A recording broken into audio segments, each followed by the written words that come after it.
ఈ ప్రాచీన రాతప్రతుల పట్ల గౌరవం, వాటిని పరిరక్షించుకోవాలన్న స్పృహ, వాటిని అధ్యయనం చేయాలన్న ఆలోచన వీళ్ళలో ఎంతవరకు కలిగిందని మీరు భావిస్తారు? ఈ ప్రాచీన వ్రాతప్రతులు అనేవి అన్నీ కూడా ఒక్క చోట లభ్యం కాదండి. దాదాపుగా 38 సబ్జెక్ట్స్ మీద మోర్ దాన్ 3000 మ్యాన్స్క్రిప్ట్స్ ఉన్నాయి. ఇక్కడ 47 విషయాల మీద ఇక్కడ ఉంటాయండి. దాదాపుగా 100 బీరువాల్లో ఉంటాయి. ఇక్కడ 100 బీరువాల్లో అది చూడండి, బోర్డు ఉంది కదా, కిందంతా కూడా ఉర్దూ అరబిక్ పరిచిన రాతప్రతులే. ఆ బ్రాహ్మీ లిపి నేర్చుకోకుండా శాసనాలు పరిష్కరించలేం, తాళపత్రాలు పరిష్కరించలేం, కాగిత ప్రతులు పరిష్కరించలేం, ఏమీ కూడా పరిష్కరించలేం. ఇక్కడ సాంస్క్రిట్ సెక్షన్ అంటాం దీన్ని. బైఫ్రికేషన్ ముందైతే ఫుల్ నిండా ఉండేవి. ఇప్పుడు బీరువాలు ఖాళీ అయిపోయినాయి. బీరువాల ద్వారా తీసుకెళ్ళిపోయారు వాళ్ళు. వైదికం, న్యాయం, తర్కం, ఉపనిషత్తులు.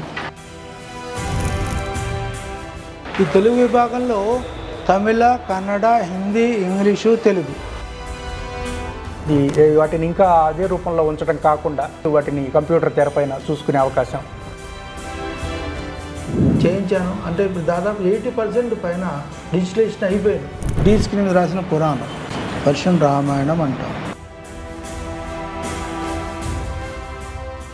होली पुराण में से सेलेक्टेड करके गोल्ड कोटेड है ये.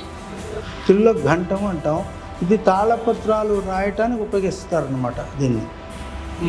ఇలా వేస్తే ఇంతేనండి మళ్ళీ. అంటే తాళపత్రాల వయసు ఎన్నాళ్ళు ఉంటుంది అంటే మంచి చక్కటి మనకి సంరక్షణ విధానం ఉండి కన్జర్వేషన్ ల్యాబ్ ఉంటే 250 నుండి 350 సంవత్సరాల వరకు జీవించి ఉండే అవకాశాలు ఉన్నాయి. మీ దగ్గర ఈ తాళపత్రాలు చూడటానికి రాష్ట్రపతి అనే వాళ్ళు వస్తారు, వాళ్ళు వేరే ప్రాసెస్లో ఉన్నారన్నారు. తర్వాత మా దగ్గరికి రావటం జరిగింది. ఢిల్లీలో ఉన్నటువంటి రాష్ట్రపతి నిలయంలో ఈ పర్మనెంట్ బేసిస్లో వాటిని డిస్ప్లే పెడదాం అనుకుంటున్నారు. నమస్కారం. ఈరోజు మనం తెలంగాణ ప్రభుత్వ ప్రాచ్యలిఖిత గ్రంథాలయం మరియు పరిశోధనాలయానికి విచ్చేసాం. ఈ సంస్థ కార్యకలాపాల గురించి, ప్రాధాన్యత గురించి మనం సంస్థ డైరెక్టర్ డాక్టర్ పాలిప్ సుబ్బారావు గారితో ముచ్చటిద్దామని మనం ఈ కార్యక్రమాన్ని రూపొందించుకోవడం జరిగింది. ముందుగా నమస్కారం అండి సుబ్బారావు గారు. నమస్కారం. డాక్టర్ సుబ్బారావు గారు, మీరు హిందీ, తెలుగు తులనాత్మక అధ్యయనంలో పరిశోధన చేశారు, పిహెచ్డి చేశారు హైదరాబాద్ కేంద్ర విశ్వవిద్యాలయంలో. మీరు అధ్యాపకత్వంలో ఉండడం అనేది సహజమైనటువంటి విషయం, పిహెచ్డి చేసిన వాళ్ళు. మీరు ఇట్లా ఒక గ్రంథాలయానికి డైరెక్టర్గా ఎలా మీ ప్రయాణం సాగింది తెలియజేస్తారా? అనూహ్యమైన విషయాలండి ఇవన్నీ కూడా. యాక్చువల్గా హిందీ లెక్చర్ అవుదాం అనుకునేవాడిని, కానీ నాకు స్పోర్ట్స్ కోటాలో నాకు టైపిస్ట్గా అపాయింట్మెంట్ రావటం అయింది. వీటికి మూల కారకులు కూడా మాకు గాడ్ ఫాదర్ అనుకోండి, ఫాదర్ కన్నా ఎక్కువ జస్ట్ లైక్ గాడ్ మా పెదనాన్నగారే. ఆయన వల్ల ఇంత వాడిని అయ్యాను, చదువుకున్నాను, ఇప్పుడు ఈ స్థాయిలో ఉండటానికి కూడా మూల కారకులు వారే. టైపిస్ట్గా వచ్చిన వాడిని ఒక 5 years టైపిస్ట్గానే ఉన్నా. ఆ తర్వాత రీసెర్చ్ అసిస్టెంట్ అయ్యా. మనకి యాక్చువల్గా టైపిస్ట్ రీసెర్చ్ అసిస్టెంట్ అవ్వటం అనేది చాలా అసంభవం లాంటిది. అయ్యాను, రాటిఫికేషన్ గవర్నమెంట్ పంపించారు. అక్కడ ఇంకా చెప్పుకోదగ్గ విషయం ఏంటంటే ఇప్పుడు నేను ఈ స్థాయికి ఉండే మూల కారకులు కూడా పెద్దల బ్లెస్సింగ్స్. ఏంటంటే ఒకానొక టైంలో మురళీమోహన్ గారు బాగా పరిచయం అన్నమాట. అలాగే అదే టైంలో మాడుగుల నాగఫణి శర్మ గారు, వారు కూడా బాగా పరిచయము. వారి యొక్క బ్లెస్సింగ్స్ వల్ల రీసెర్చ్ అసిస్టెంట్ పోస్ట్ క్లియర్ అయింది. ఆ తర్వాత గెజిట్ అవ్వటానికి డొక్కా మాణిక్యవర ప్రసాద్, ఆయన అప్పట్లో మినిస్టర్ అనమాట, వారు గట్టిగా హెల్ప్ చేయటం వల్ల గెజిట్ అయ్యా. ఆ తర్వాత నేను డైరెక్టర్ అవ్వాలి అనే ఉద్దేశంతో రమణాచారి గారు, ప్రభుత్వ సలహాదారు ఇంతకుముందు, వారి ప్రయత్నం కూడా ఎంతో ఉంది. వీళ్ళందరూ ఆశీర్వాదంతో, అలాగే మా కుటుంబ సభ్యుల సహాయ సహకారాలతో ఇప్పుడు నేను ఈ స్థాయికి రాగలిగాను. ఇంతే కాకుండా ఇక్కడ ఇంకొక విషయం చెప్పుకోవాల్సింది. సహజంగా ఎవరైనా తెలుగు ప్రొఫెసర్ అవుతారు, సంస్కృత ప్రొఫెసర్ అవుతారు. నేను తెలుగు ప్రొఫెసర్నే కాదు, సంస్కృత ప్రొఫెసర్నే కాదు. కాకపోతే ఏంటంటే 2007లో ఢిల్లీ వాళ్ళదనమాట, నేషనల్ మ్యాన్స్క్రిప్ట్స్ మిషన్, జాతీయ పాండులిపి సంస్థ అనేది 2003లో ఎస్టాబ్లిష్ అయింది.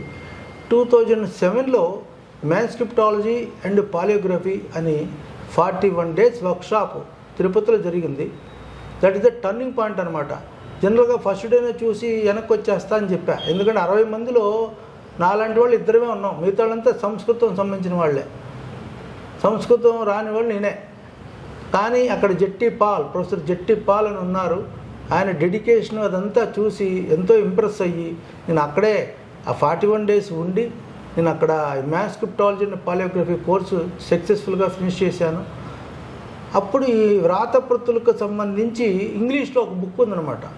అది చూడంగానే దీన్ని ఎందుకు తెలుగులో ట్రాన్స్లేషన్ చేయకూడదు అనుకుని తెలుగులో కూడా ట్రాన్స్లేట్ చేసి 2011లో వ్రాతప్రతుల విజ్ఞాన శాస్త్రం అన్న పేరు మీద సెక్రటరియట్లో అప్పట్లో వట్టి వసంత కుమార్ మినిస్టర్గా ఉండేవారు మాకు. వారు అలాగే డొక్కా మాణిక్యవర ప్రసాద్ గారి ఆధ్వర్యంలో అంతకుముందు సంచాలకులైనటువంటి డాక్టర్ వివి నరసింహారావు గారు, అలాగే డాక్టర్ శ్రీపాద సుబ్రహ్మణ్యం గారు, అలాగే ఎల్ఎస్ రామయ్య కీర్తిశేషులు, ఆయన కూడా మాకు గురుతుల్యులు, అలాగే డాక్టర్ ఎన్ఎస్ రామచంద్రమూర్తి గారు, ఇలా కొంతమంది ఆధ్వర్యంలో పుస్తకం ఇనాగ్రేషన్ జరిగింది. ఆ తర్వాత ప్రాచ్యలిఖిత గ్రంథాలయాలు అన్న శీర్షికన దాదాపుగా 108 వ్యాసాలు ఆంధ్రప్రభలో రాశాను. ఆ తర్వాత రాత దాని చరిత్ర అన్ని ఆంధ్రజ్యోతి సండే ఎడిషన్లో రాయటం జరిగింది. ముఖ్యంగా ఏంటంటే ఇప్పటి వరకు మనమందరం కూడా మన భారతదేశ విద్యా వ్యవస్థ అంతా కూడా పబ్లిష్డ్ బుక్స్ మీద అధ్యయనం చేస్తూ ఉన్నారు. మరి పబ్లిష్డ్ బుక్స్లోనే ఎంతో జ్ఞాన సంపద ఉంటే, ఎన్నో మనకు తెలియని విషయాలు ఉంటే, పబ్లిష్ కాని ప్రాచీన వ్రాతప్రతుల్లో ఇంకెన్ని విషయాలు ఉంటాయి ఆలోచించండి. ఈ విషయం తెలుసుకున్న విదేశీయులు సామధాన దండపాయలతో ఈ ప్రాచీన వ్రాతప్రతులను తరలించుకుపోయి వాళ్ళు అధ్యయనం చేసి వాళ్ళ భాషలోకి ట్రాన్స్లేషన్ చేసుకుని మా శాస్త్రవేత్తలే కనిపెట్టారు, ఇవన్నీ మా శాస్త్రవేత్తలే కనిపెట్టారు అని ప్రచారం చేసుకుంటున్నారు. కానీ మన భారతదేశంలో వచ్చేసరికి ఎలా ఉందంటే పరిస్థితి, ప్రాచీన వ్రాతప్రతులు అంటే only God related things, past happenings మాత్రమే ఉంటాయి, అంతకుమించి ఇంకేమీ ఉండవు అని ఒక అపోహలో ఉన్నారు. కానీ మన పూర్వులు ఎప్పుడూ కూడా హద్దులు ఏర్పాటు చేసుకోలేదండి. ఓన్లీ గతించిన విషయాలు, గాడ్ రిలేటెడ్ విషయాలు మాత్రమే రాయాలి అనే ఒక హద్దులు ఏర్పాటు చేసుకోవాలి. ఎన్నో శాస్త్ర విషయాలను ప్రాచీన వ్రాతప్రతులు రాసి నిక్షిప్తం చేశారు. వాటిల్లో ఎన్నో సమస్యలకి పరిష్కారాలు కూడా మనకి లభిస్తాయి. ఎవరినైనా మన విద్యా వ్యవస్థలో ఏ స్టూడెంట్నైనా అడగండి, న్యూటన్ తెలుసా అంటే తెలుసు అంటారు, అలాగే అరిస్టాటిల్ తెలుసా అంటే తెలుసు అంటారు, ఐన్స్టీన్ తెలుసా అంటే తెలుసు అంటారు. కానీ కౌటిల్యుడు తెలుసా, చరకుడు తెలుసా, ధన్వంతరి తెలుసా అంటే తెలియదు అంటారు. వాటికి మూల కారణం ఏంటి? మన విద్యా వ్యవస్థలో ఎల్కేజీ నుండి పిహెచ్డి స్థాయి వరకు ఎక్కడా కూడా చిన్న పాఠ్యాంశం లేకపోవటమే. అందుకని మనం ఏం చేయాలి, మనం చేయవలసిన బాధ్యత ఏంటి అనేది ఏంటంటే మన ప్రాచీన వ్రాతప్రతుల పట్ల కనీసం అవగాహన కలగచేయాలని సత్సంకల్పంతో ఎన్నో ఒక స్కూలే కాదు, స్కూల్ నుండి యూనివర్సిటీ స్థాయి వరకు అన్ని రకాల విద్యార్థులకి, టీచర్లకి, ఎందుకంటే కేంద్రీయ హిందీ సంస్థాన్ అని ఒక దాదాపుగా 20-30 బ్యాచెస్ తీసుకుని అంతా టీచర్సే. అలాగే మర్రి చెన్నారెడ్డి ఇన్స్టిట్యూట్ ఉంది, అక్కడ కూడా అంతా above middle and above middle ఏజ్డే, అంతా గవర్నమెంట్ ఎంప్లాయీస్. ఇలా ఎంతోమంది తీసుకున్నా మొట్టమొదట్లో ఉత్సాహంగా ఫీడ్బ్యాక్స్ తీసుకునేవాడిని. అందరూ కూడా చాలా హ్యాపీ ఫీల్ అయ్యేవాళ్ళు. ఎవరికైనా 100కి 100 మార్కులు వస్తే ఎంత ఆనందంగా ఉంటుంది. అలా ప్రతి చోట కూడా అంత వాళ్ళ ఇది చూసి నేను ఎంతో ఉత్సాహంతో ముందుకు పోవటం జరిగింది. ఈ కృషిలో మీరు ఇప్పటికీ చాలా విజయాలు సాధించారు. అయితే ఇది ఎంతవరకు మీకు సంతృప్తినిచ్చింది? మీరు చేసిన ఈ 8 సంవత్సరాలు డైరెక్టర్గా కానీ, అంతకుముందు మీరు ఇక్కడ పరిశోధకుడిగా కానీ మీరు చేసిన కృషి వల్ల ముఖ్యంగా ఈ తెలుగు ప్రజల్లో మాట్లాడుకుంటే ఈ ప్రాచీన రాతప్రతుల పట్ల గౌరవం, వాటిని పరిరక్షించుకోవాలన్న స్పృహ, వాటిలో విజ్ఞాన శాస్త్రీయ సాంకేతిక అంశాలు ఉన్నాయి, వాటిని అధ్యయనం చేయాలన్న ఆలోచన వీళ్ళలో ఎంతవరకు కలిగిందని మీరు భావిస్తున్నారు? నాకు 100కి 100% సాటిస్ఫాక్షన్ ఉంది. ఎందుకు, ఎవరికి 100% ఉండదు. ఎందుకు అని అంటే నేను ఎక్కడ క్లాస్ తీసుకున్నా వాళ్ళు 100% హ్యాపీ ఫీల్ అయ్యేవాళ్ళే. సార్ ఎక్కడ కూడా ఏ పుస్తకంలో లేదు సార్, ఇది సబ్జెక్ట్ ఎవరికీ తెలియదు, అట్లాంటి సబ్జెక్ట్ మీరు చెప్తున్నారు, చాలా చాలా సంతోషం అన్నట్టు అందరూ కూడా ప్రోత్సహించారు. అందుకని ఇప్పుడు నేను ఈ స్థాయిలో ఉన్నాను. ఇంకా ఉత్సాహంగా నేను సాఫ్ట్వేర్ రిటైర్ అవుతున్నా, కానీ ఉత్సాహంగా రిటైర్ అయిన తర్వాత కూడా మన మనసుకి రిటైర్మెంట్ ఉండదు. అఫీషియల్ రిటైర్మెంట్ అనేది అఫీషియల్, మనసుకు ఉండదు. కానీ నేను మాట్లాడే ఉన్నంత వరకు కూడా, బతికున్నంత కాలం కూడా వీటికి సంబంధించి ప్రయత్నం చేస్తూనే ఉంటాను. సార్, మన గ్రంథాలయానికి, ఈ ప్రాచీలికత గ్రంథాలయానికి సంబంధించి మాట్లాడుకుంటే, ఇది ఒక ప్రభుత్వ సంస్థగా ముందు నుంచి ఉందా, లేదా విశ్వవిద్యాలయంలో ప్రారంభమై ఈ రాష్ట్ర ప్రభుత్వ సంస్థగా అవతరించిందా? ఎప్పటి నుంచి ఇది ఉనికిలో ఉంది? ఎటువంటి కృషి చేసింది తెలియజేయగలరు? తప్పకుండా. మా సంస్థ 75 ఎస్టాబ్లిష్ అయింది, స్థాపించబడింది. ఈ స్థాపించబడడానికి మూల కారణం ఏంటి అంటే, స్టేట్ సెంట్రల్ లైబ్రరీ ఉంది అబ్దుల్గంజ్లో, అసాఫియా లైబ్రరీని ఒకప్పుడు అనేవాళ్ళు. వాళ్ళ దగ్గర నుండి దాదాపుగా 17,000కు పైన ఉర్దూ, అరబిక్, పర్షియన్ వ్రాత ప్రతులు తీసుకుని ఒక డైరెక్టరేట్గా ఎస్టాబ్లిష్ చేశారు. అది నాకు తెలిసినంత వరకు ఆబిడ్స్లో రతన్ బజార్ షాపింగ్ కాంప్లెక్స్ అనే రెంటెడ్ బిల్డింగ్లో పెట్టుకోవడం జరిగిందనమాట మొట్టమొదటగా 75లో. అంటే 75లో ఎస్టాబ్లిష్ అయింది. ఆ తర్వాత కొంతమంది ఆర్క్యూస్లు అంటారు, కొంతమంది అబ్దుల్గంజ్ అంటారు. ఆ తర్వాత 96లో ఉస్మానియా యూనివర్సిటీకి షిఫ్ట్ అవ్వడం జరిగింది. అంటే గవర్నమెంట్ వాళ్ళు ఫండింగ్ ఇచ్చారు, యూనివర్సిటీ వాళ్ళు 1/2 ఎకర్ ల్యాండ్ ఇచ్చారు. ల్యాండ్ ఇవ్వటం వల్ల గవర్నమెంట్ ఫండింగ్తో ఇక్కడ 96లో ఈ ఎస్టాబ్లిష్ అవ్వటం జరిగింది. ఈ బిల్డింగ్ ఓన్ బిల్డింగ్ అంటే చెప్పాను కదా, ఇది వాళ్ళు లీజుడ్ ల్యాండ్ గవర్నమెంట్ ఫండ్తో అయింది. అంటే గవర్నమెంట్ యొక్క సంకల్పం ఏంటి అంటే, అప్పట్లో పెద్దల సంకల్పం కూడా, ఉస్మానియా యూనివర్సిటీలో అన్ని విభాగాలు ఉన్నాయి. తెలుగు, సంస్కృతం, ఉర్దూ, అరబిక్, పర్షియన్, హిస్టరీ అన్ని విభాగాలు ఉన్నాయి. అలాగే ఇఫ్లు ఉంది ఇక్కడే, English and foreign language university, ఒకప్పుడు సిఫిల్ అనేవాళ్ళు. అక్కడ కూడా అరబిక్, పర్షియన్ అలా కొన్ని విభాగాలు ఉన్నాయి. అలాగే సంస్కృత అకాడమీ ఉంది. ఎదురుగా దైరా అరబిక్ సంస్థ, దైరతుల్ మారిఫ్. అలాగే స్టేట్ ఆర్క్యూస్ అని ఉంది మనకి. ఈ దగ్గరలో ఇన్ని సంస్థలు ఉన్నాయి. ఇన్ని సంస్థల కొలాబరేషన్తో, ఎంఓయూలతో, కోఆర్డినేషన్తో వండర్ఫుల్ రీసెర్చ్ జరుగుద్ది అనే సత్సంకల్పంతో ఇక్కడ ఎస్టాబ్లిష్ చేశారు. కానీ వాళ్ళ యొక్క కొలాబరేషన్, కోఆర్డినేషన్ అనేది స్ఫూర్తిగా ఉన్నట్టయితే వండర్ఫుల్ రీసెర్చ్ జరుగుద్ది. మన దగ్గర అరుదైన, అమూల్యమైన వ్రాతప్రతులు ఎన్నో ఉన్నాయి. గట్టిగా చెప్పాలంటే 16 భాషలో మన దగ్గర 24,000 మ్యాన్స్క్రిప్ట్స్ ఉన్నాయి. కాకపోతే ఏంటంటే, ఈ బైఫర్గేషన్ అనే ఇది ఆంధ్ర తెలంగాణ బైఫర్గేషన్లో కేవలము తెలుగు, సంస్కృతం సంబంధించిన దాదాపు 3,000 వ్రాతప్రతులు మాత్రం అటు వెళ్ళటం జరిగింది. మిగతావన్నీ కూడా దాదాపు 20,000 మ్యాన్స్క్రిప్ట్స్ ఇక్కడే ఉన్నాయి. పర్షియన్లో చెప్పాలంటే 8,500 మ్యాన్స్క్రిప్ట్స్ ఉన్నాయి, 47 సబ్జెక్ట్స్. అరబిక్లో వచ్చేసరికి 6,500 ఉన్నాయి, ఇవి కూడా 47 సబ్జెక్ట్స్. ఉర్దూలో 1,000 వరకు ఉన్నాయి, ఇవి కూడా 47 సబ్జెక్ట్స్. అలాగే సంస్కృతంలో దాదాపుగా 38 సబ్జెక్ట్స్ మీద మోర్ దాన్ 3,000 మ్యాన్స్క్రిప్ట్స్ ఉన్నాయి ఇక్కడ. అలాగే తెలుగులో కూడా మోర్ దాన్ 1,000 మ్యాన్స్క్రిప్ట్స్ ఉన్నాయి, 22 సబ్జెక్ట్స్. కాకపోతే కొన్ని తగ్గినాయి, ఎందుకంటే ఆంధ్ర విభజన పరంగా యాజ్ పర్ రూల్స్ 2 తెలుగు, సంస్కృతం మాత్రమే అక్కడికి వెళ్ళినాయి. ఇక్కడ మీరు ఏం చేస్తారు అని అడిగినట్లయితే, ముఖ్యంగా విదేశాల నుండి మనకి పరిశోధకులు వస్తూ ఉంటారు. పర్షియన్, అరబిక్ సంబంధించిన వాళ్ళు చాలా వస్తారు, 90% వచ్చేది వాళ్ళే. ఆ పరిశోధకులు వస్తూ ఉంటారు. అలాగే మన దేశం నుండి కూడా తెలుగు, సంస్కృతం సంబంధించినవి, అలాగే ఉర్దూ, అరబిక్, పర్షియన్ సంబంధించినవి వ్రాతప్రతుల పరిశోధన నిమిత్తం వస్తూ ఉంటారు. ముఖ్యంగా ఇక్కడ మానో ఉంది, మౌలానా ఆజాద్ ఉర్దూ యూనివర్సిటీ నుండి చాలామంది వస్తారు. ఎందుకంటే పర్షియన్, అరబిక్ డిపార్ట్మెంట్స్ ఉన్నాయి, ఉర్దూ డిపార్ట్మెంట్ ఉంది.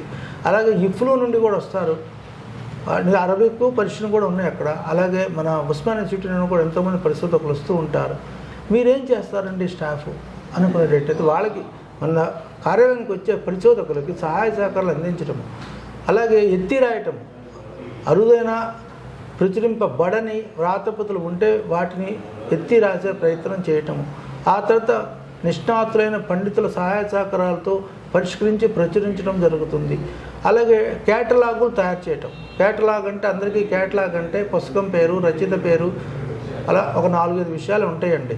కానీ డిస్క్రిప్టివ్ కేటలాగ్స్ తయారు చేయటువంటి సామాన్యమైన విషయం కాదు. ఎందుకు అంటే దాంట్లో ఎన్నో విషయాలు 30 to 40 ఉంటాయి. ఎందుకంటే అసలు సమగ్రమా, మొత్తం వ్రాతప్రతి పేరేంటి, రచయిత ఎవరు, సమగ్రమా అసమగ్రమా, తాళపత్రమా కాగితమా, ఏ కాలంలో రాశారు, అది తెలియటానికి గద్య అంటాం. వ్రాతప్రతి చిట్ట చివరి ఉంటుందన్నమాట. గద్య, పుష్పిక, కోలోఫోన్ అని పిలుస్తూ ఉంటాము. దాంట్లో ఏంటంటే రచయిత ఎప్పుడు రాశారు, ఎవరు రాశారు, తాత ముత్తాతల పేర్లు, అలా ఇష్టదేవతా స్థుతి ఉంటుంది. అదేవిధంగా ఇంకా ఎన్నో విషయాలు ఉంటాయన్నమాట మనకి దాంట్లో. అలాగే ఎన్ని ఆకులు ఉన్నాయి, తాళపత్రం అయితే మొత్తం వ్రాతపత్రం ఎన్ని ఆకులు ఉన్నాయి, అలాగే ప్రతి ఆకులో ఎన్ని లైన్లు ఉన్నాయి, ప్రతి లైన్లో ఎన్ని అక్షరాలు ఉన్నాయి, ఏ కాలం నాడు రాశారు, దాంట్లో ఉన్న విషయం ఏంటి, ఇట్లా ఎన్నో 30 నుండి 40 విషయాల వరకు ఉండే అవకాశం ఉంటుంది దాంట్లో. దాన్ని వివరణాత్మక సూచికలు అని అంటారు. ఇలా ఇంతే కాకుండా నేను అనేది నేనే స్టార్ట్ చేశాను చెప్పచ్చు ఒక రకంగా. ఇంతకుముందు కూడా మా సంచాలకులు చేశారు, వ్రాతపత్రులు ఎగ్జిబిషన్స్ కండక్ట్ చేశారు, చేసి ఇది రామాయణము, ఇది భారతము, ఇది భాగవతము అలా పేర్లు చెప్పడం వరకే ఉండేది. వాళ్ళ బ్లెస్సింగ్స్ అనుకోండి, అనుభవపూర్వకంగా అనుకోండి. నేను ఈ పీపీటీ, ముఖ్యంగా పీపీటీ తయారు చేయటంలో మా పిల్లల పాత్ర చెప్పుకోదగ్గది. వాళ్ళ సహాయ సహకారంతో పీపీటీ తయారు చేశానండి. ఈ పీపీటీ తయారు చేయడానికి ముందు నా అవగాహన సదస్సులో ఉన్న ముఖ్యమైన విషయం ఏంటంటే, ఈ ప్రాచీన వ్రాతప్రతులు అనేవి 18 రకాల పైన ఉన్నాయి అన్నమాట. 18 రకాల పైన ఉన్నాయి. ఎక్కడ ఉంటాయండి అని అనుకుంటారు. 3 రకాల ప్రభుత్వ రంగ సంస్థల్లో ఉంటాయి. అవి ఏంటి అని అంటే, ప్రదర్శనశాల అంటాం, మ్యూజియంస్ అంటూ ఉంటాం. State museum, national museum, archaeology museum, Birla museum, ఇలా వాళ్ళ దగ్గర దాదాపు 6 లేక 7 రకాలు ఉంటాయి. అవి ఏంటి అంటే, రాళ్ల మీద రాసినటువంటి చెక్కినటువంటి శాసనాలు, అలాగే క్లే ట్యాబ్లెట్స్ అంటాం, బంకమన్ను పలకలు అంటాం, అలాగే మెటల్ ప్లేట్స్ అంటాం, అంటే లోహం మీద రాసిన అనమాట, అలాగే ఏనుగు దంతాల మీద రాసినవి అంటాం, నాణ్యాల మీద రాసినవి అంటాం. ఇలా ఒక 5 లేక 6 రకాలు వాళ్ళ దగ్గర ఉంటాయి. అలాగే వస్త్రం మీద రాసినవి కూడా ఉంటాయి. ఇంకా కొన్ని state archives and research institute అంటాం, అంటే రాజ్యాభిలేఖ నిలయం అన్నమాట. వాళ్ళ దగ్గర ఉండేవి ఏంటంటే ల్యాండ్కి సంబంధించిన రికార్డ్స్. అంటే ఇప్పుడు ఈ ల్యాండ్ ఓయో ఆధ్వర్యంలో ఉంది, ఒక 500 ఏళ్ల క్రితం ఎవరి దగ్గర ఉంది, ఎవరి పేరు మీద ఉంది అంటే చెప్పాలంటే వాళ్ళ దగ్గరికి వెళ్ళాల్సిందే. ల్యాండ్కి సంబంధించిన రికార్డ్స్. అలాగే ఇప్పుడు మనం జీవోస్ అంటున్నాం, ఒకప్పుడు ఫర్మానా అనేవాళ్ళు, ఆ ఫర్మానాస్ వాళ్ళ దగ్గర ఉంటాయి. అలాగే ప్రముఖుల దస్తులతో ఉన్నటువంటి లేఖలు అవ్వచ్చు, ఇంకా ఏమైనా అవ్వచ్చు, వాళ్ళ దగ్గర ఉంటాయి. ఇలా 3-4 రకాలు వాళ్ళ దగ్గర ఉంటాయి. ఆ తర్వాత ఇంకెవరి దగ్గర, మా ప్రాచీలిత గ్రంథాలయాల్లో ఏముంటాయి అని ఆలోచించినట్లయితే తాళపత్రాలు ఉంటాయి, అలాగే భుజపత్రాలు ఉంటాయి, ఈత ఆకుల మీద రాసినవి కూడా ఉండే అవకాశాలు ఉన్నాయి కొన్ని చోట్ల. అలాగే బొమ్మలతో ఉన్న రాతప్రతులు ఉంటాయి, జంతు చర్మాల మీద రాసిన రాతప్రతులు ఉంటాయి, హ్యాండ్మేడ్ పేపర్ మీద రాసిన రాతప్రతులు ఉంటాయి. ఇలా ఒక 6-7 రకాలు మా సంస్థలో ఉంటాయి. ఇలా 3 రకాల సంస్థలో ఉన్న వాటిని ప్రాచీన వ్రాతప్రతులు అని మనం పిలవచ్చు. కాకపోతే ఏంటంటే, ఈ ప్రాచీన వ్రాతప్రతులు అనేవి అన్నీ కూడా ఒక్కచోట లభ్యం కాదండి. ఒక్కచోట దొరకాలి అంటే బ్రిటన్లో ఉన్నటువంటి లండన్ మ్యూజియంలో దొరికే అవకాశాలు ఉన్నాయి. మన ఇండియాలో ఎక్కడా దొరకవు, అన్నీ ఒకచోట దొరకవు. ప్రతి చోట 5 లేక 6 రకాలతో 7 రకాలు ఉంటాయి. అవి ఈ 18 రకాలు ఏంటి అనేది ఇది ఎక్కడ ఉంటాయంటే గూగుల్లోనే మనం గూగుల్ ద్వారా, అలాగే జాతీయ పాండులిపి సంస్థ వాళ్ళ కృతిరక్షణ మ్యాగజైన్ ఉంది, ఆ మ్యాగజైన్లోను అలా కలెక్ట్ చేసిన ఫొటోసు, అలాగే వాళ్ళ ఇవ్వండి ఈ 18 రకాల వ్రాతప్రతులు అన్నమాట.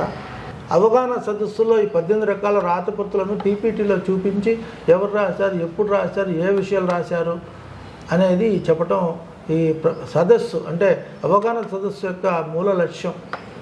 అలాగే ప్రాచీన వ్రాతపతి అని దేన్ని అంటాం, అది పోగొట్టకుండా వచ్చే నష్టాలు ఏంటి, వాటిని అధ్యయనం చేస్తే వచ్చే లాభాలు ఏంటి, వాటిని ఎలా అధ్యయనం చేయాలి, అధ్యయనం గురించి కూడా ఒక మంచి విషయం చెప్పాలండి. మా దగ్గర వైద్య విజ్ఞాన సంగ్రహ అనే ఒక సంస్కృత వ్రాతపత్తి తెలుగు లిపిలో ఉందన్నమాట. కాకపోతే వైద్యం తెలిసిన వాళ్ళకి సంస్కృతం తెలియదు, సంస్కృతం తెలిసిన వాళ్ళకి వైద్యం తెలియదు. ఈ రెండూ తెలిసిన వాళ్ళు దొరకరు. దాదాపుగా 1 సంవత్సరం పట్టింది దొరకట ఆ వ్యక్తిని పట్టుకోవటం. ఎర్రగడ్డ కాలేజీలో ఆయుర్వేదిక్ కాలేజీ రిటైర్డ్ ప్రిన్సిపల్ అన్నమాట, శాస్త్రుల మాణిక్య శర్మ అన్న వ్యక్తి ద్వారా మా సిబ్బంది సహాయ సహకారాలతో ప్రచురించడం జరిగింది, ప్రచురించడం జరిగింది. అప్పట్లో నాకేంటంటే, ఓకే భాషా జ్ఞానం ఉంటే శాస్త్ర జ్ఞానం ఉండాలి, శాస్త్ర జ్ఞానం ఉంటే భాషా జ్ఞానం ఉండాలి అని అనుకునేవాడిని. కానీ ఇప్పుడు పరిస్థితి అలా కాదు, 2 ఉంటే సరిపోదు. ఒకప్పుడు మ్యాగ్నఫైయింగ్ గ్లాసెస్ ద్వారా ఒక్కొక్క అక్షరం చదివి రాసేవాళ్ళం. ఇప్పుడు ఆ పరిస్థితులు లేవు, అన్నీ కూడా డిజిటలైజేషన్ అయిపోతున్నాయి. డిజిటలైజేషన్ అయిపోవడంతో జూమ్ చేసుకుని ఒక్కొక్కటి చదువుతున్నారు, చదివి టైప్ చేసేసుకుంటున్నారు. రాయటంలా జూమ్ చేసి చదివి టైప్ చేసుకుంటున్నారు, ప్రింట్అవుట్ తీసుకుంటున్నారు, కరెక్షన్స్ చేసి తర్వాత నిష్ణాతులైన పండితులు పంపిస్తున్నారు, పంపించిన తర్వాత పబ్లిష్ చేస్తున్నారు. అంటే ఇప్పుడు ఏంటి, భాషా జ్ఞానం ఉండాలి, శాస్త్ర జ్ఞానం ఉండాలి, వీటితో పాటు కంప్యూటర్ జ్ఞానం ఉండాలి. కంప్యూటర్ రాకపోతే జూమ్ చేసుకోలేడు, చదవలేడు. ఈ 3 ఉంటే సరిపోదు. టెక్నాలజీ ఈ సాంకేతిక విధానం మీద పట్టు ఉండాలి. ఇప్పుడు ఎలా ఉందంటే రాత లేదు. ఇప్పుడు ఒక రకంగా చెప్పాలంటే చాలా చోట్ల ఏంటంటే ఒక యాప్ ఉంటుంది, డౌన్లోడ్ చేసుకుంటే మనం మాట్లాడుతూ ఉంటే స్క్రిప్ట్ వచ్చేస్తుంది. అది పరిస్థితి. అందుకని డౌన్లోడ్ చేసుకునే ఇది కూడా ఉండాలి. ఇంతేకాకుండా ప్రాచీన వ్రాతపత్తి పరిష్కరించాలి అంటే తప్పనిసరిగా ప్రాచీన లిపి తెలుసుకుని ఉండాలి. ప్రాచీన లిపి అంటే బ్రాహ్మీ లిపి అంటాం. మనం భారతీయ భాషకి మూల లిపి బ్రాహ్మీ అంటాం. ఆ బ్రాహ్మీ లిపి నేర్చుకోకుండా శాసనాలు పరిష్కరించలేం, తాళపత్రాలు పరిష్కరించలేం, కాగిత ప్రతులు పరిష్కరించలేం, ఏమీ కూడా పరిష్కరించలేం. అట్లా ప్రాచీన లిపుల మీద పట్టు ఉండాలి. ఎక్కువ వ్రాతపత్రులు సంస్కృత భాషలో దేవనాగరి లిపిలో ఎక్కువ ఉన్నాయండి. ఈ సౌత్ సైడ్ మాత్రం ఇక్కడ తెలుగు లిపిలో ఉంటాయి. తమిళనాడులో తమిళం పూర్వ రూపాన్ని గ్రంథలిపి అంటాం, గ్రంథలిపిలో ఉంటాయి. అలాగే తిగిలారి నందినాగరి అంటాం. కేరళలో ఉన్న మలయాళం లిపిని నందినాగరి, తిగిలారిని ప్రాచీన లిపులుగా అంటారు. ఇట్లా లోకల్ లిపుల మీద కూడా పట్టు ఉండాలి. అలాగే బ్రాహ్మీ లిపి మీద పట్టు ఉండాలి. అప్పుడే పరిష్కరించగలుగుతాము. ఇప్పుడు మొత్తం 20,000 పైచిలుకు తాళపత్రాలు ప్రాచీన లిపికి సంబంధించి ప్రాచీన ప్రతులు మన దగ్గర ఉంటే అందులో తెలుగు ఎన్ని ఉంటాయండి? తెలుగు ఇప్పుడు మీ దగ్గర ఓకే ఈ తెలుగు బైఫరికేషన్ అయిపోయిన తర్వాత ఒక 700 పైన ఉన్నాయండి. కాకపోతే తెలుగులో ఉన్న స్పెషాలిటీ అంటే దాదాపుగా 60 నుండి 70 పబ్లికేషన్స్ ఉన్నాయి. 60 నుండి 70 పబ్లికేషన్స్ ఉన్నాయి. వాటిలో ముఖ్యంగా చెప్పుకోవాల్సిన విషయం ఏంటంటే కొన్ని ఎన్నో ఉండొచ్చు, కానీ కొన్ని మనం చెప్పుకోవాల్సిన విషయం ఉంది. Origin and development of Telugu script అని ఒకటి ఉందండి. అంటే తెలుగు అది ఇంగ్లీష్లో ప్రచురింపబడింది ఫస్ట్. డాక్టర్ ఎన్ఎస్ రామచంద్రమూర్తి గారు, అలాగే ఆయనకన్నా సీనియర్ డాక్టర్ పుచ్చా బ్రహ్మ శాస్త్రి గారు దాదాపు 30 శాస్త్రాలని పరిశీలించి ఒక మంచి పుస్తకం రాశారు. దాన్ని కాళోజీ అవార్డు, మొట్టమొదటి కాళోజీ అవార్డు గ్రహీత అమ్మంగి వేణుగోపాల్ గారు తెలుగులో ట్రాన్స్లేషన్ చేశారు. అది చాలా చాలా చాలా గొప్ప పుస్తకం. ఎన్నో ఉన్నాయి, ఒకదాని మించిన ఒకటి ఉన్నాయి మా దగ్గర. అది చాలా చాలా గొప్ప పుస్తకము. అలాగే నిజాం డొమినియన్స్ అనేది కూడా చాలా చాలా మంచి పుస్తకము. వైకుంఠం గారు XBC అనమాట. వైకుంఠం గారు, ప్రొఫెసర్ వైకుంఠం గారు, అలాగే వివి రాజేంద్ర ప్రసాద్ అని పోస్టుల్లో మంచి ఉన్నత పదవిలో చేసి రిటైర్ అయ్యారు. వాళ్ళిద్దరు ఆధ్వర్యంలో ఈ నిజాం డొమినియన్స్ అనేది ప్రచురించడం జరిగింది. అదైతే ఒక్కొక్కటి 50 ఫోటోలతో దాదాపుగా మనకి ఒక 5 కేజీస్ ఉంటుందన్నమాట. 50 ఫోటోలు ఉంటాయి. అది వండర్ఫుల్ ఫోటోగ్రాఫర్, ఒక కాలం నాకు తెలియదు, పేరు తెలియదు, ఆయన తీసినవి. అలా 3 సంపుటాలు ఉంటాయి. దాన్ని వెరీ సింపుల్గా మనకి ఒక 150 ఫోటోలతో వండర్ఫుల్గా బుక్ ఒకటి రిలీజ్ చేయడం జరిగింది, నిజాం డొమినియన్స్ అని పేరు మీద. అంటే నిజాం డొమినియన్స్లో దాదాపు 100-150 ఏళ్ల క్రితము మనం ఈ గోల్కొండ అవ్వచ్చు, చార్మినార్ అవ్వచ్చు, ఇవన్నీ ఎట్లా ఉన్నాయి, వాటి పరిస్థితి ఏంటి, అలాగే ఇప్పుడు ఎట్లా ఉన్నాయి, ఇప్పుడైతే అందరూ చూస్తారు కానీ అప్పట్లో ఎలా ఉన్నాయి అనే విషయం చెప్పడం అవ్వచ్చు. అలాగే అప్పట్లో పాలకులు వాళ్ళు ఉండే ప్రదేశాలు ఎలా ఉన్నాయి, ఒక అసెంబ్లీ అవ్వచ్చు, ఇంకోటి అవ్వచ్చు, అవి ఎలా ఉన్నాయి, అలాగే వాళ్ళ ఫ్యామిలీలో ఆచార వ్యవహారాలు ఎలా ఉన్నాయి, ఇట్లా 3 సంపుటాలుగా అంటే 3 చాప్టర్స్గా దాన్ని ఉన్నది. అది ఒక పుస్తకంలోనే మనం చూడగలుగుతాం. ఇప్పుడు మా దగ్గర వచ్చే మ్యానుస్క్రిప్ట్స్ 3 సంపుటాలు విడివిడిగా ఉంటాయి. ఒక్కొక్కటి 5 కేజీస్ ఉంటుంది దాదాపుగా. అది సింపుల్గా ఇప్పుడు 3 కలిపి 150 పుటాలతో ఒకటి పబ్లిష్ అయింది, అదొకటి. అలాగే ఇంకా మనం చెప్పుకుంటూ పోతే ఇంకా చాలా చాలా ఉన్నాయి. అకారాద అమర్నిఘంటు అని మన రవ్వ శ్రీహరి గారు ప్రచురించిందన్నమాట. కొత్తపల్లి సుందరరామన్ ఆయన రాసిన పుస్తకం అకారాద అమర్నిఘంటు. ఇది వచ్చేసరికి ఈ తెలుగు పండితులకి, సంస్కృత పండితులకి కూడా ఇది ఎంతో ఉపయోగకరమైన నిఘంటువు అని చెప్పుకోవచ్చు. నిజాం డొమినియన్స్ అనేది ఒకసారి చూడొచ్చండి మీరు. యాక్చువల్గా దీని ఒరిజినల్ మ్యానుస్క్రిప్ట్ అనేది 3 సంపుటాలు అంటే 3 భాగాలుగా ఉంటుంది. ఒక్కొక్కటి 5 కేజీస్ ఉంటుంది. ఇది ఏంటంటే ఈ రూపంలో పబ్లిష్ చేయడం జరిగింది. వాటి క్వాలిటీ కూడా, ఫొటోస్ క్వాలిటీ కూడా చాలా బ్రహ్మాండంగా ఉంటుందన్నమాట. అది ఇప్పట్లో చాలా కష్టం అన్నట్టు ఉంది. ఇప్పుడు కెమెరాలు కూడా చాలా మంచి వచ్చినాయి అనుకోండి అట్లా. అదేవిధంగా ఆర్జిన్ డెవలప్మెంట్ ఆఫ్ తెలుగు స్క్రిప్ట్ అనమాట. పుచ్చా బ్రహ్మ శాస్త్రి గారు, ఎన్ఎస్ రామచంద్రమూర్తి గారు కలిపి రాసిందనమాట ఇది. అలాగే నేను వచ్చిన తర్వాత యునానీకి సంబంధించి వండర్ఫుల్ బుక్ అనమాట. 648 యునాని మ్యానుస్క్రిప్ట్కి డిస్క్రిప్టివ్ కేటలాగ్స్ తయారు చేస్తూ ఆయుష్ వాళ్ళ ఛాయాచక్రాలతో, అంటే మాది మెటీరియల్ అండి మ్యాన్స్క్రిప్ట్స్, వాళ్ళు ఒక ఎంఓయూ తీసుకుని వాళ్ళు ఏం చేశారు అంటే వాళ్ళు పబ్లిష్ చేశారు. దాదాపు 400 కాపీస్ పబ్లిష్ చేసి ఒక 200 మాకు ఇచ్చారు యాజ్ పర్ ఎంఓయూ నియమ నిబంధనల ప్రకారము. అది ఇదండి distribute catalogue of Unani manuscripts. ముఖ్యంగా పర్షియన్, అరబిక్, ఉర్దూ వాటిలోనే యునానీ మ్యాన్స్క్రిప్ట్స్ ఉంటాయి. దీంట్లో ఏంటంటే రకరకాల ఔషధాలు వాళ్ళు ఎలా తయారు చేస్తారు ఏంటి అనే ఎన్నో విషయాలు దీంట్లో చూడొచ్చు. ఇలా మనం చెప్పుకుంటూ పోతే ఎన్నో ప్రచురణలు ఉన్నాయి. సంస్కృతంలో ముఖ్యంగా చెప్పాలంటే మనము లఘు శబ్దార్థ సర్వస్వం అనేది చాలా వండర్ఫుల్ ప్రాజెక్ట్ అండి. ఒకప్పుడు చేశారు, కానీ అది చేయవలసింది చాలా ఉంది, ఏం చేసింది తక్కువ, ఏం చేయలేదు. అది ఏంటంటే ఒకే వ్యక్తి అంటే మహామహోపాధ్యాయ అన్న బిరుదు మొట్టమొదటి వచ్చిందన్నమాట ఆయనకి. పరవస్తు వెంకట రంగాచార్య అనే ఆయనకి వచ్చింది. ఆయన ఒంటి చేత్తో దాదాపుగా 15 సంవత్సరాలు కష్టపడి 2,50,000 పేజీలు రాశారండి. పోస్ట్ కార్డు సైజులో ఉంటుంది. అది లఘు అంటే అంత చిన్న నిఘంటు అనుకుంటారు, చిన్న డిక్షనరీ కాదండి, బృహత్ అనాలి. కానీ లఘు అని వాళ్ళు పేరు పెట్టారు, లఘు శబ్దార్థ సర్వస్వము అని. అది ఒకప్పుడు తిరుమల రామచంద్ర అని ఆయన 92 ఆ ప్రాంతాల్లో ఉండేవారు. ఆయన ఆధ్వర్యంలో 10 మంది కాపీస్తో కొంత వర్క్ చేశారు. ఆ తర్వాత ఫండ్స్ ప్రాబ్లం వల్ల అనివార్య కారణాల వల్ల ఆగిపోయింది. అది కనుక మనము వెలుగులోకి తీసుకురాగలిగితే ఉభయ తెలుగు రాష్ట్రాల వారికి ఎంతో ఉపయోగకరం. అంతేకాకుండా అది హిందీ లిపిలో ట్రాన్స్లేషన్ చేసిన, ట్రాన్స్లిటరేషన్ చేసిన మన ఇండియా మొత్తం కూడా ఉపయోగపడుతుంది. వండర్ఫుల్ పుస్తకం అనమాట. అలాగే సంస్కృతంలో ఇంకా ఎన్నో ఉన్నాయి, పరిష్కరించవలసినవి చాలా ఉన్నాయి. అలాగే ఉర్దూ అరబిక్ పరిస్థితి చెప్పలేనని అనమాట, ప్రచురించవలసినవి. డాక్టర్ సుబ్బారావు గారు, మీరు మీ ఆధ్వర్యంలో గొప్ప గొప్ప ప్రచురణలు జరిగాయి. మన ప్రాచీన ప్రతుల నుంచి ఇప్పుడు అందరికీ అందుబాటులో ఉండే పుస్తకాల రూపంలో అవి వెలుగు చూశాయి. అదేవిధంగా ఇప్పుడు మీరు చెప్తున్నటువంటి బృహన్నిఘంటు ఇటువంటివి కూడా ఇంకా రావాల్సి ఉన్నాయి. ఇవన్నీ కాకుండా ఈ డిజిటల్ యుగంలో ముఖ్యంగా ఈ ప్రాచీన ప్రతులన్నింటినీ డిజిటలైజ్ చేయడానికి మన ఈ ప్రాచ్యలిఖిత గ్రంథాలయం నుంచి ఏమైనా కృషి జరుగుతుందంటారా? వాటిని ఇంకా అదే రూపంలో ఉంచడం కాకుండా మీరు అన్నట్టు వాటిని కంప్యూటర్ తెరపైన చూసుకునే అవకాశం? చాలా మంచి ప్రశ్న అండి. ఇప్పుడు ఏంటంటే దాదాపు 2005 to 10 ఆ మధ్య ప్రాంతంలో ఆచార్య జయదేవి తిరుమలరావు గారు ఉన్నప్పుడు నూర్ మైక్రో ఫిల్మ్ అన్న సంస్థ, ఇరాన్ సంస్థ అన్నమాట, వాళ్ళు మా కార్యాలయానికి వచ్చి దాదాపుగా 70% రాతప్రతులను డిజిటలైజ్ చేయడం జరిగింది. ఆ తర్వాత మా దగ్గర అవుట్డేటెడ్ స్కానర్ ఉంది, చేయలేకపోయాం. మా తర్వాత 2 స్కానర్స్ నేను వచ్చిన తర్వాత 2 స్కానర్స్ తెప్పించాను. అవి కొంచెం చిన్నవి అనమాట, పెద్దవి అయితే ఏవైనా చేయొచ్చు, అవి చిన్నవి. వాటి ద్వారా కూడా దాదాపు 10% ప్లస్ చేయించాను. అంటే ఇప్పుడు దాదాపు 80% పైన డిజిటలైజేషన్ అయిపోయింది. ముఖ్యంగా ఏంటంటే ఉర్దూ అరబిక్ పరిశ్రమ అయితే దాదాపు 70% అయినాయి, తెలుగు దాదాపు 90% అయినాయి, సంస్కృతం ఒక 10-20% అయి ఉండొచ్చు. మిగతా చేయాల్సినవి ఉన్నాయి. అవి ఏంటంటే మా దగ్గర ఉన్న చిన్న స్కానర్స్ ఉండటం వల్ల చాలా తక్కువ నిదానంగా అవుతున్నాయి అన్నమాట.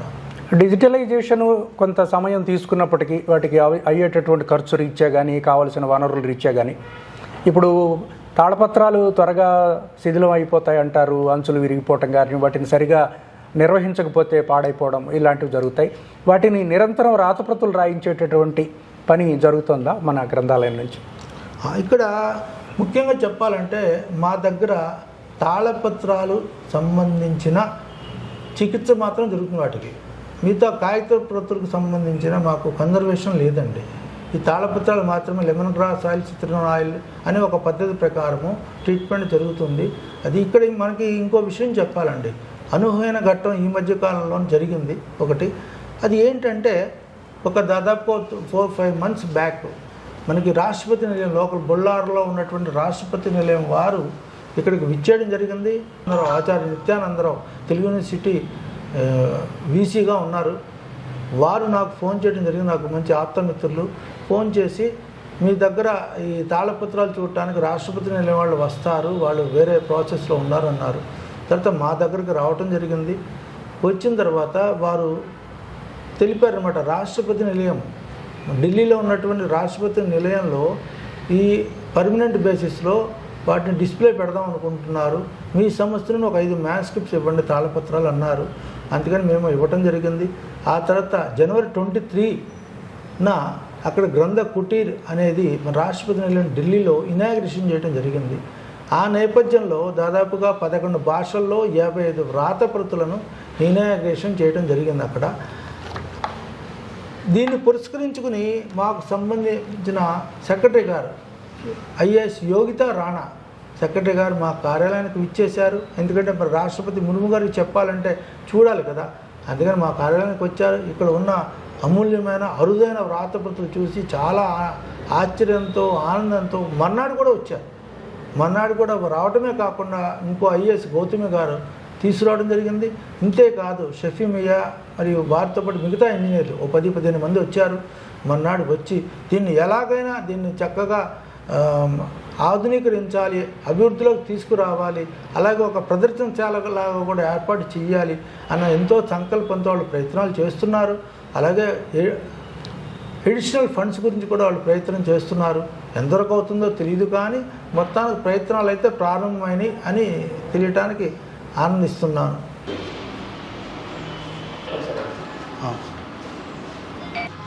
ఇది గంటలు అంటామండి. ఇవి యాక్చువల్ డిస్ప్లేలో ఉంటాయి, ఇక్కడ పెట్టేసి తాళపత్రంతో పాటు చూపించవచ్చు అని. ఇది ఏంటంటే స్టైలస్ అంటాం, దీన్ని స్టైలస్ అంటాం ఇంగ్లీష్లో, తెలుగులో గంటం అంటాం. ఇది తాళపత్రాలు రాయటానికి ఉపయోగిస్తారనమాట. దీన్ని సూదిగా ఉంది కదా, దీంతో రాస్తారు. సూదిగా ఉంది, ఇక్కడ అన్నీ కూడా సూదిగా ఉన్నవన్నీ రాసేవన్నమాట. ఇవి ఇట్లా కాకపోతే కొన్ని ఇలా ఉన్నాయి చూసారు ఇటు పక్క. ఇదేంటంటే అతుక్కుపోతాయి, ఒక్కోసారి తాళపత్రాలు అతుక్కుపోతాయి, రెండు విడగొట్టడానికి ఇది ఉపయోగిస్తారు. అలాగే అంచులు చక్కగా వంకటింకలుగా లేకుండా ఉండటానికి, అంచులు క్లియర్ చేయడానికి ఇది ఉపయోగిస్తారు. చెక్కుతారు అనమాట, అటుపక్క ఇటుపక్క చెక్కుతారు, స్మూత్గా ఉండాలి కదా, లేకపోతే ఇష్టం వచ్చినట్టు డిజైన్ రకరకాలు ఉంటాయి. అది అంతే మల్టీపర్పస్గా ఉంటాయి అనమాట ఈ గంటాలు అనేవి. ఒక పక్కన సూదిగా ఉండటం వల్ల రాయటానికి ఉపయోగిస్తారు. ఇప్పుడు పెన్నులో రాయటం కాదు, ఇలా గట్టిగా ఒత్తి నొక్కి పెట్టి రాయాలి, ఎంతో బలము చూపించాలి. మామూలు ఇట్టి అంటే పడదు అసలు. కాకపోతే ఇవేంటంటే మనం రాయంగానే ఏం కనపడవు, దాని మీద పౌడర్ అంటాం, బొగ్గు అంటాం కదా, బొగ్గు పౌడర్, వాటి వేరే కెమికల్తో కలిపి వాటిని జస్ట్ కన్జర్వేషన్ చేసిన తర్వాత అప్పుడు స్పష్టంగా కనపడతాయి. ఎలా ఈ కన్జర్వేషన్ చేస్తారు, వీటికి ఎలా చికిత్స చేస్తారు అనేది మా వాళ్ళు చెప్తారు. ఇక్కడ ముందు ఇక్కడ రీసెర్చ్ ఆఫీస్లో మాకు ఇలాగా తాళపత్రాలు ఇస్తారండి. మాకు ఇచ్చిన తర్వాత వీటిని మేము డ్రై ప్రెస్ చేస్తాం. ముందు డ్రై ప్రెస్ చేసిన తర్వాత స్పీడ్ క్లీనింగ్ చేస్తాం. ముందు తాళపత్రాన్ని స్పీడ్ క్లీనింగ్ చేసిన తర్వాత దాన్ని ఆరబెట్టి మరుసటి రోజు లెమన్ గ్రాస్ మరియు సిట్రనల్ ఆయిల్ ఈ రెండు కలిసి 2:1% రేషియోలో ఉంచి మనం దీని మీద హ్యాంగింగ్ చేస్తాం అన్నమాట. తాళపత్రాలు ఒక సైడ్ రాస్తాం, ఇలా రాయకూడదు, మళ్ళీ ఇలా స్టార్ట్ ఒకసారి అంతే, ఇలా వేస్తే ఇంతేనండి. మళ్ళీ అంతే, ఇలా రాకూడదు, ఇరుగుపోతుంది, నాకు ఎండనే ఇరుగుపోతుంది. ఎనకంటే ఒకవైపే, తర్వాత మళ్ళీ ఇటువైపు కూడా ఉంటుంది, మళ్ళీ సేమ్ ఇలాగే ఉంటుంది, మళ్ళీ సేమ్ ఇలాగే సున్నితంగా రాగాలి. అటు ఇటు వేసి ఇరుగుపోద్దా అది.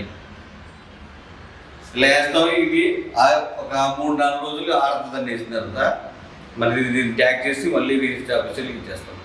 DPPS జామ్ అనేది మనకి పుస్తకాల్లో ఏదైనా మనం అది అందులో టెస్ట్ ఏదైనా ఉండి గుర్తులు ఏమైనా ఉంటే ఇందులో పెట్టి మనం ఇక్కడ ఫ్యూమిగేట్ చేస్తాం. ఫ్యూమిగేట్ చేసి ఇందులో కెమికల్ వేస్తే ఈ కెమికల్ వేసి ఇందులో వేసి మనం ఇక్కడ ఇది ఉంటుంది. ఇప్పుడు ఈ తాళపత్రాలు కూడా చెదలు బాధ ఉంటుందండి, అది ఉంటే దీనికి కాగితాలు ఇది ఓన్లీ కాగితాలు, ఇది ఫ్యూమిగేషన్ ఓన్లీ ఇది వేసి ఇక్కడ ఉంటుంది. లేదు ఇది దాని మీద పెడతాం. అలాగే పెట్టిన తర్వాత లైట్ వేస్తాం. లైట్ వేసి సీల్ వేస్తాం. సీల్ వేసేస్తే లోపల ఆవిరి వల్ల మొత్తం ఒక 3 days 4 days సీల్ వేయాలి చుట్టూరు, మళ్ళీ ఓపెన్ చేయకూడదు. 3 days 4 days తర్వాత మనం ఓపెన్ చేస్తే నీట్గా కనిపిస్తాం. మొత్తం అందులో ఏమైనా చెదలంటే మొత్తం పోతాయి. అది బస్సు నీట్గా ఉంటుంది.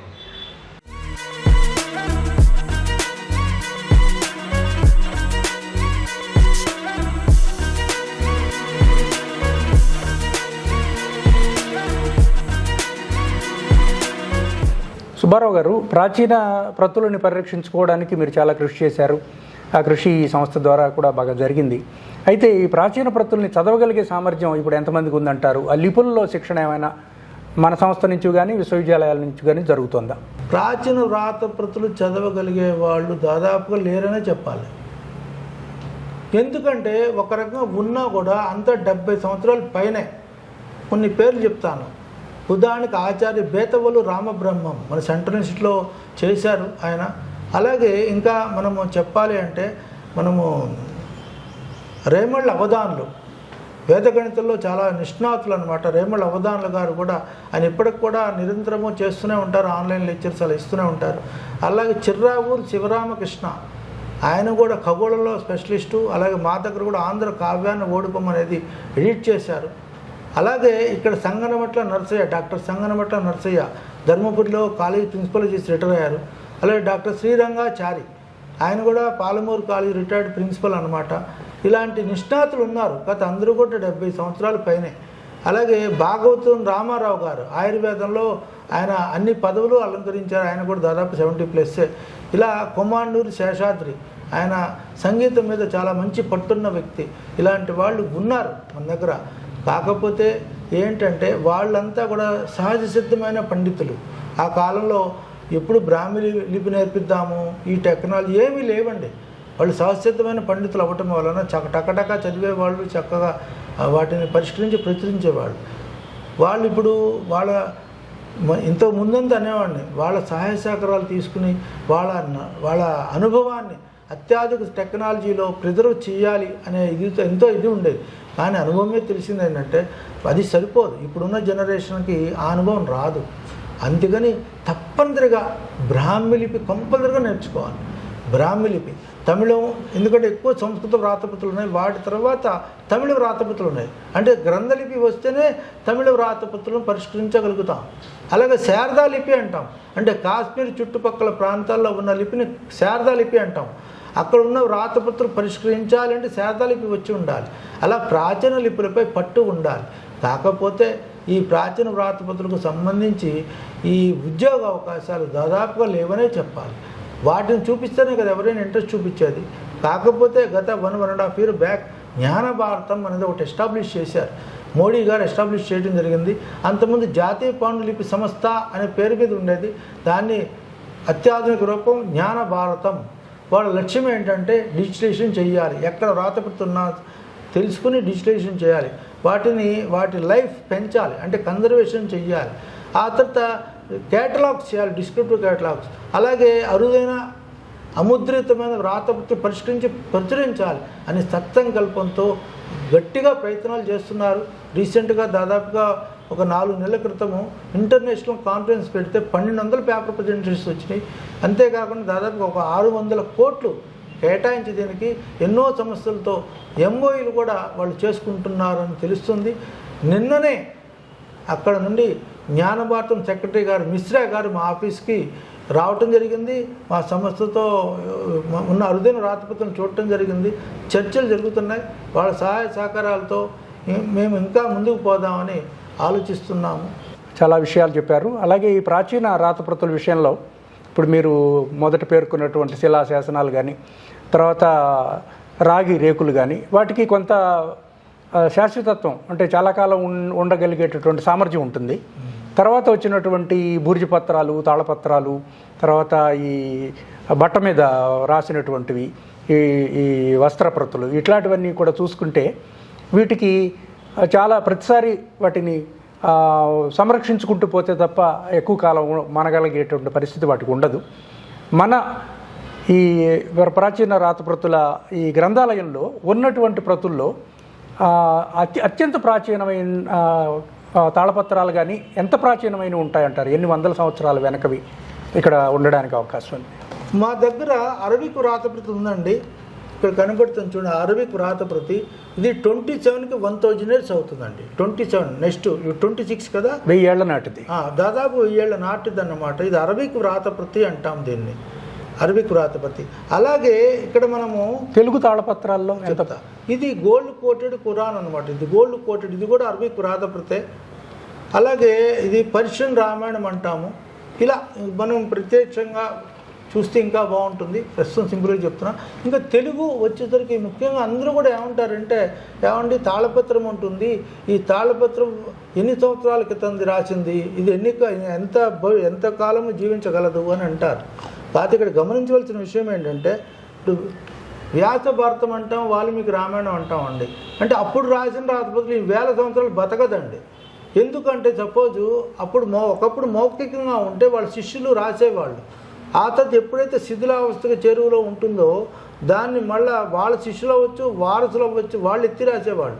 తర్వాత మళ్ళీ శిథిలావస్థగా చెరువు అయితే మళ్ళీ ఎత్తి రాసేవాళ్ళు.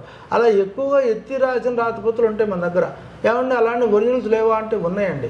ఉదాహరణకి ఆంధ్ర కావ్యాన్ని ఓడిపోమని తెలుగు వ్యాకరణం మీద రాసిన మంచి వ్రాతప్రతి మన చిర్రావూరు శివరామకృష్ణ గారి ఆయన పరిష్కరించడం జరిగింది, అది ప్రచురించడం కూడా జరిగింది. తాళపత్రాల వయసు ఎన్నాళ్ళు ఉంటుందంటే మంచి చక్కటి మనకి సంరక్షణ విధానం ఉండి కన్జర్వేషన్ ల్యాబ్ ఉంటే 250 నుండి 350 సంవత్సరాల వరకు జీవించి ఉండే అవకాశాలు ఉన్నాయి. కాకపోతే ఇక్కడ చాలా ఆశ్చర్యకరమైన విషయం ఒకటి చెప్పాలి.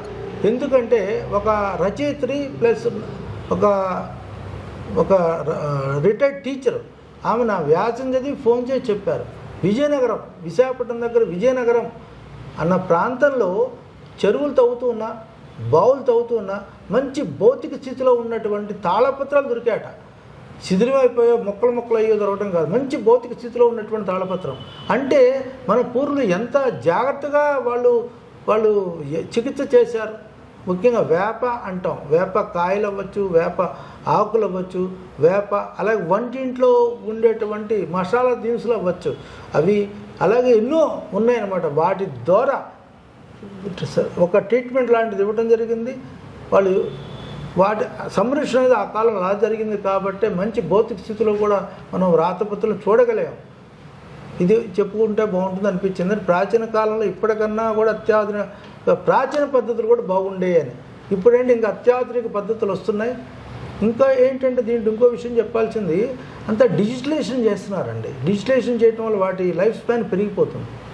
ఎందుకంటే ఓన్లీ చికిత్సా విధానం అంటే ఒక్కోసారి లభ్యం అవ్వచ్చు, లభ్యం కాకపోవచ్చు. డిజిటలైజేషన్ ఉండటం వల్ల ఏమవుతుందంటే అది డిజిటల్గా అన్ని టచ్ చేసే పని ఉండదు. ప్రాచీన వ్రాతపత్రం టచ్ చేసేకొద్దీ అది పాడైపోతుంటే క్రిమికీటకాలు వస్తుంటాయి. టచ్ చేయకుండానే డిజిటల్ వ్రాతపత్రం చూసి చక్కగా జూమ్ చేసి చదివి టైప్ చేసుకుని ప్రింట్అవుట్ తీసుకోవటం వలన లైఫ్ స్పాన్ పెరుగుద్ది. ఇంతేకాదు ప్రపంచంలో ఎక్కడ ఉన్నా కూడా వాళ్ళు డిజిటల్ కాపీ ద్వారా ఒక ఆన్లైన్లో తీసుకుని పరిష్కరించి ప్రచురించే అవకాశాలు కూడా భవిష్యత్తులో ఉంటాయని నా అభిప్రాయం. చాలా ధన్యవాదాలండి సుబ్బారావు. మీకున్న లోతైన అవగాహన, ఎంతో అరుదైనటువంటి ఆసక్తి, అదే సమయంలో మీకున్నటువంటి అపూర్వమైనటువంటి అనుభవం, మీరు దాదాపుగా ఈ గ్రంథాలయానికి అత్యధిక కాలం సంచాలకులుగా పనిచేసినటువంటి ఘనత కూడా మీకే దక్కుతుంది. 6 సంవత్సరాలుగా మీరు డైరెక్టర్గా పనిచేశారు. ఈ సందర్భంగా మీరు చెప్పినటువంటి విషయాలు చాలా అరుదైనవి, మీరు మాత్రమే చెప్పగలిగినవి. ఇది మొత్తం వీక్షకులందరికీ కూడా ఎంతో విజ్ఞానదాయకంగా సాగింది మీ ప్రసంగం. ఇదే సందర్భంలో కొన్ని అరుదైనటువంటి ప్రతుల్ని చూపించగలిగితే ప్రజలు బాగా సంతోషిస్తారు. కొంచెం దయతో. ఓకే, తప్పకుండా ప్రయత్నం చేస్తాను. 47 విషయాల మీద ఇక్కడ ఉంటాయండి. దాదాపుగా 100 బీరువాల్లో ఉంటాయి. ఇక్కడ 100 బీరువాల్లో అది చూడండి, ఒక బోర్డు ఉంది కదా, కిందంతా కూడా ఉర్దూ అరబిక్ పర్షియన్ రాతపత్రులే. ఇక్కడ సాంస్క్రిట్ సెక్షన్ అంటాం దీన్ని. బైఫ్రికేషన్ ముందైతే ఫుల్ నిండా ఉండేవి. ఇప్పుడు బీరువాలు ఖాళీ అయిపోయినట్టు బీరువాలతో దాకా తీసుకెళ్ళిపోయారు వాళ్ళు. వైదికం, న్యాయం, తర్కం, ఉపనిషత్తులు, ఇలా 38 విషయాల మీద ఉన్నాయి ఇక్కడ. ఈ విభాగం, సంస్కృత విభాగంలో ఒడియా ఉంటాయి, మరాఠీ కూడా ఉంటాయి ఇక్కడ వ్రాతపత్రులు. కాకపోతే ఒడియా, మరాఠీ వచ్చిన వాళ్ళు ఎవరు లేరు ఇక్కడ.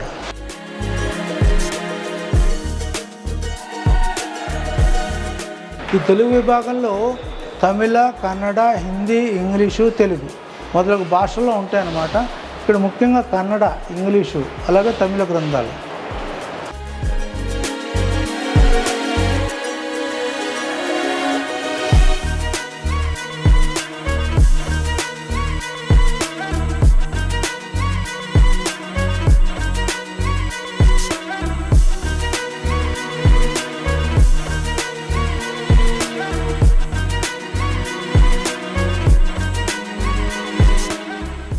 డీ స్క్రీన్ మీద రాసిన పురాణం, అంటే పైకి ఇలా ఉంటుంది, లోపల ఎలా ఉంటుందో కూడా చూపిస్తారు. నెక్స్ట్ లీవ్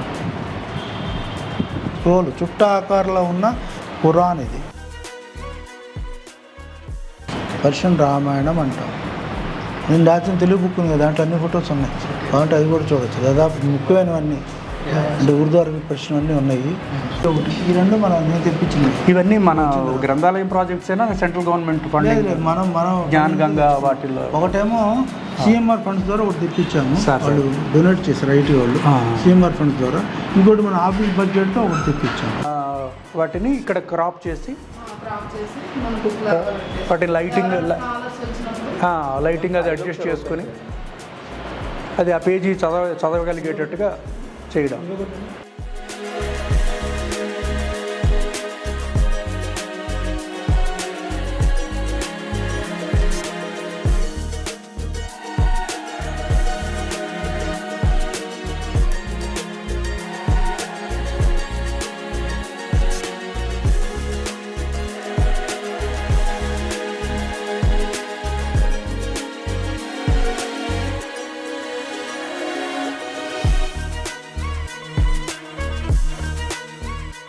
ఇదేంటంటే మన కార్యాలయం ద్వారా ప్రచురింపబడిన పుస్తకాలు, అరుదైన వ్రాతపత్రులు ఉంటాయి కదా, OML అది ప్రచురించిన పరిష్కరించి ప్రచురించినవి.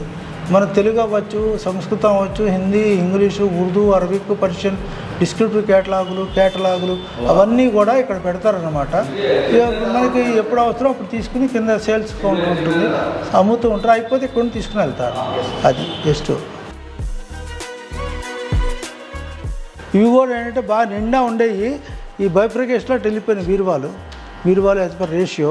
ఇవన్నీ తెలుగు, సంస్కృతం, హిందీ, ఇంగ్లీషు అన్నీ కూడా ఇక్కడ ఉంటాయి దాదాపుగా.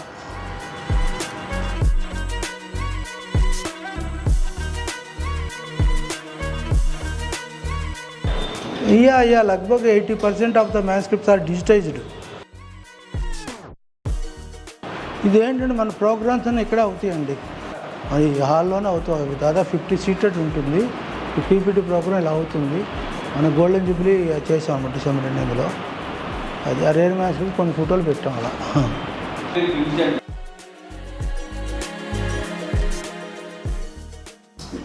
పర్షియన్ అండి ఇవన్నీ, Persian, Arabic, Persian, Arabic, Urdu విభాగం కొన్ని అనమాట. జస్ట్ ఫ్యూ, ఇంకా చాలా ఉన్నాయి, మొత్తం 17,000 ఉన్నాయి. అన్నీ కుదరదు. జస్ట్ అదే మీ పేరు చెప్పండి సార్. హబీబుద్దీన్ సార్. ఇది పర్షియన్లో రామాయణం అండి.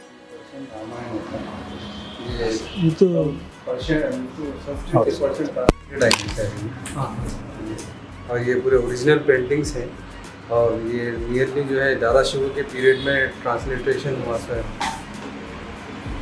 ये पूरे ओरिजिनल पेंटिंग्स हैं, हैंडमेड पेपर्स हैं ये सब. और ये मसनवी है सर, मसनवी Mir Hasan. One kind of poetry, Masnavi. Mir Hasan, famous poet. This is also a real painting. Kashmir से मिला मैम, ये कश्मीर से नहीं, स्क्रिप्ट कश्मीर में लिखी कश्मीर में लिखी गई, मगर ये वो स्क्रिप्ट उर्दू नहीं होता. कहाँ से मिला सब निजाम को ही मालूम. निजाम, निजाम का कलेक्शन है. वो सब गोल्ड प्लेट. हाँ, ये गोल्ड प्लेटेड है. हाँ ये सेलेक्टेड प्रेयर्स है. हाँ, होली कुरान में से सेलेक्टेड करके हाँ. प्रेयर्स लिखे, कोट्स फ्रॉम कुरान. कोट्स करके पूरा गोल्ड कोटेड है. ये गोल्ड कोटेड एंड केसर का है. ये कागज ही है ना, हाँ, हैंडमेड पेपर. Handmade paper. हाँ, कभी कपड़ा में भी कर रहे थे. हाँ, ये तो कागज ही है. हाँ, ये कागज. 200 साल पुराना. ये హ్యాండ్మేడ్ పేపర్ నియర్లీ 7 years, 800 కూడా ఉంది. Handmade paper possible. ఫస్ట్ ఉంది. 1980 बोला तो हाँ, बहुत पुराना. बहुत पुराना है.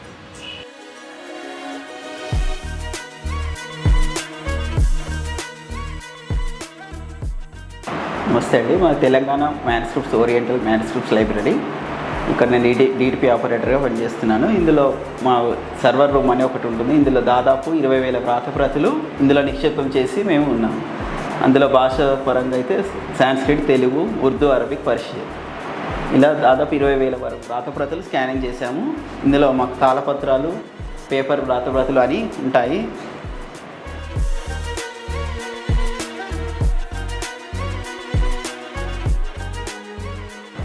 ఇదే మర్రి చెన్నారెడ్డిలో వర్క్షాప్ జరిగింది, కన్జర్వేషన్ వర్క్షాపు, అలా అవేర్నెస్ ప్రోగ్రాము అప్పుడు అనమాట ఇది. ఇదేమో అవినాష్ కామర్స్ కాలేజ్ అని కుకటపల్లిలో ఉంది, హౌసింగ్ బోర్డు దగ్గర, అది అప్పుడు జరిగింది. ఇదేమో మాలవీయ మిషన్ టీచర్ ట్రైనింగ్ ఉంది ఇక్కడ. ఒకప్పుడు అకాడమిక్ స్టాఫ్ కాలేజ్ అనేవాళ్ళు, వాళ్ళు ఆన్లైన్ ఆఫ్లైన్ క్లాసులు తీసుకుంటున్నప్పుడు ఆఫ్లైన్ అప్పుడు ఇది ఇచ్చారనమాట ఇది. అలాగే ఇది ఆయుష్ వాళ్ళదనమాట. ఇంతకుముందు యునాని బుక్ చూపించాను, బుక్ ఇనాగ్రేషనప్పుడు ఇచ్చిందనమాట ఆయుష్ వాళ్ళది, national institute of Indian medical heritage.